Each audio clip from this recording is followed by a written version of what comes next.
I'm Martin West, and I'm the music director and principal conductor here at San Francisco Ballet. I've been here for 6 years now. I'm going into my 7th season as music director, although I made my debut here in 2003, so I've been associated quite a long time now.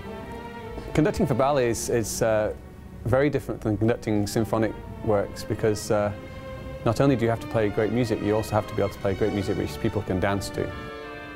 Choreographers choose so many different types of music for us to play, and the 2012 season is especially exciting for all the great works that we're going to be doing this next coming year.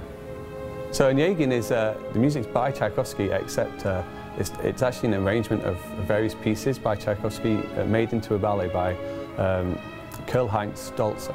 It's a mixture of piano music and little-known orchestral pieces which have been put together, and it's almost seamless. It's almost difficult to tell that Tchaikovsky didn't write it himself. It's always really exciting to have choreographers present to you pieces which have been in existence a long time which you didn't know existed. And this is the case with Mark Morris's new work, Beau, where he uses Martineau's harpsichord concerto. It's modern in its sounding.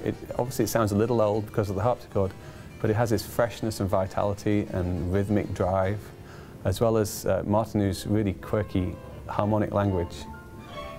Chroma is another of those pieces which I probably wouldn't have come across had I not been doing it for ballet. The White Stripes, orchestrated by the really fabulous Joby Tolbert, with some music of his own in there. It's very exciting. It's all amplified. It's like a rock concert for the orchestra. We've never played anything like that before. The new work in Program 3, Yuri Possokov's Francesca de Rimini, is by Tchaikovsky. It's one of Tchaikovsky's, for me, one of his greatest pieces, and it's actually, strangely enough, not played that often. Right from the start, the orchestra descends into hell, and this whirling music which depicts the winds, the unending winds in the 5th circle of hell. Also in Program 3 we have more Tchaikovsky, Helgi's Trio, which is the Souvenir de Florence Sextet. It's a beautiful work, another beautiful, gorgeous, slow movement which only Tchaikovsky could have written. And then the third piece making up the program is a piece very dear to my heart. It's a ballet, I should say, dear to my heart, because it was the very first ballet I ever conducted here at San Francisco back in 2003. I did the world premiere, Ratmansky's Con of the Animals, which the piece is so well known it needs no description, but the ballet is just a riot. It's going to be fun to do that again. So Program 4 is Prokofiev's Romeo and Juliet, Helgi Thomasson's version. It's so well known now and so loved by everybody in the world that it's difficult to imagine how it took over 10 years for Prokofiev to have it performed in its full version, and even then it was changed. But now we hear the beautiful melodies and the fantastic market dances, and it's no wonder that it's one of the orchestra's most favourite pieces to play.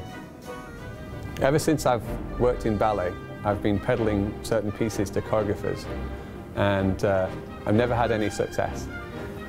But amazingly enough, this summer, Ed Liang actually chose the piece that I've always wanted to do more than anything else.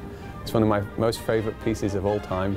Rachmaninoff brought in demonic features. He says the dies irae. He has this incredible, beautiful tune in the first movement.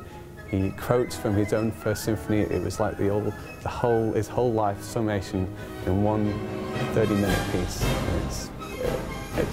I don't know. That's probably the most favourite piece I've ever heard in my life.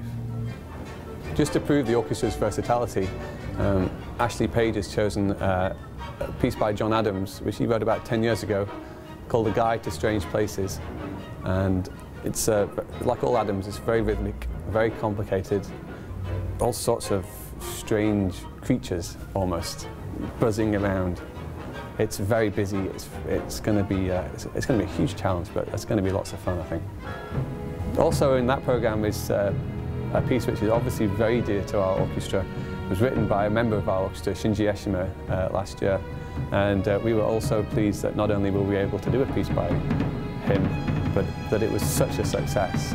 And it was such a success that the orchestra decided they'd like to record it. So we have that coming out as a CD soon, which is very exciting. The Programme 7 is a whole BALANCHINE programme, and the new work for the orchestra this year is the Scotch Symphony by Mendelssohn. It's actually, technically speaking, it's 3/4 of Mendelssohn's Scottish Symphony, because BALANCHINE didn't choreograph the first movement. But Mendelssohn is one of the most happy composers I know. It's sunny, it's bright, and it makes you smile. So last up is Don Quixote. The music's by Minkus, who's an Austrian composer who moved to Russia.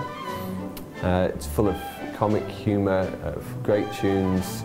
It's a real workout for the orchestra, actually, especially the violins, and it'll be a great way to finish off our season. We can't wait to play all this music. We hope you'll come and join us.